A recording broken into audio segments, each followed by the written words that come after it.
Health insurance can be confusing, and it's not always easy to understand the different terms and costs that may be a part of your FEHB plan. In this video, we're going to cover some common health insurance terms and how they may impact your healthcare costs. That's coming up, so stay tuned.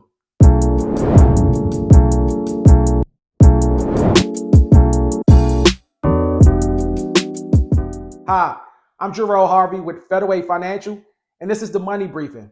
On this channel, we cover topics related to personal finance, federal benefits, and retirement planning. So if you find this video helpful, please consider subscribing. If you ever visit a doctor's office, had a prescription filled, or read through a summary of your health benefits, you've probably heard or saw these words: premiums, copays, deductibles, coinsurance, and out-of-pocket limit. If you're not totally sure what all these terms mean, you're definitely not alone. But after this video, you should have a better understanding of how each of these terms work and how they may affect what you pay for healthcare. Your healthcare expenses are covered by three entities. Obviously, one entity is you, another is the government, and the third is your insurance provider. The one payment that we tend to focus on the most is premiums. The premium is the price that you pay to have health insurance. This fee has to be paid even if you don't use coverage. If you're a current federal employee, this payment is deducted from your paycheck biweekly, and for federal retirees, the amount is deducted monthly. No matter if you're still working or retired, the government pays about 72% of your premium payment, but there is a slight difference between how you pay your portion of the premium as an employee versus a retiree. When you're still working, your premiums are paid with pre-tax dollars, which lowers your taxable income. However, once you retire, your premiums are paid with after-tax dollars. The plan that has the lowest or highest premium amount does not necessarily reflect the best or worst value because there are several other factors that impact what you pay out of your pocket.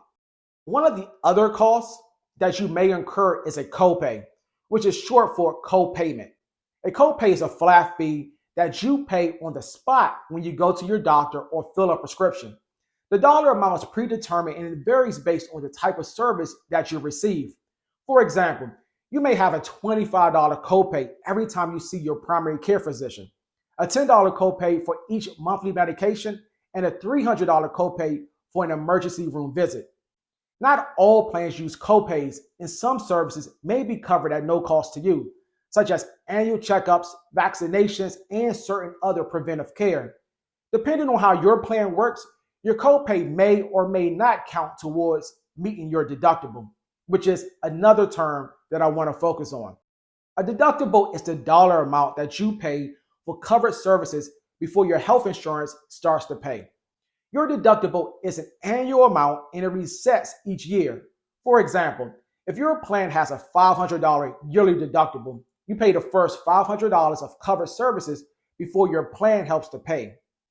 When you pay for a covered service, it is applied to your deductible. Some healthcare costs that usually count towards your deductible are hospital bills, medical devices, surgeries, lab tests, and some other doctor visits. On the other hand, your premiums, copays, and non-covered services are not typically applied to your yearly deductible. Also, deductibles for self-only coverage and family coverage are different. Generally, plans that have lower deductibles have higher premiums and vice versa. Some individuals and families may choose a plan with a higher deductible and a lower premium if they expect to have minimal medical services during the year. Another important term that I want to cover is coinsurance. After you've met your annual deductible, your health insurance will pay a percentage of any additional covered services. The portion that's left over is coinsurance, and it's your responsibility to pay that. Coinsurance is typically expressed as a percentage, and your responsibility and the insurer's responsibility will always add up to 100%. For example, if your plan has a 20% coinsurance, you pay 20% of your post-deductible medical costs while the insurance company pays 80%. So let's say you meet your annual deductible amount of $500 in July, and in September, you need a procedure done that will cost $2,000. If your coinsurance is 20%, you will need to pay $400 and your health plan pays the other $1,600.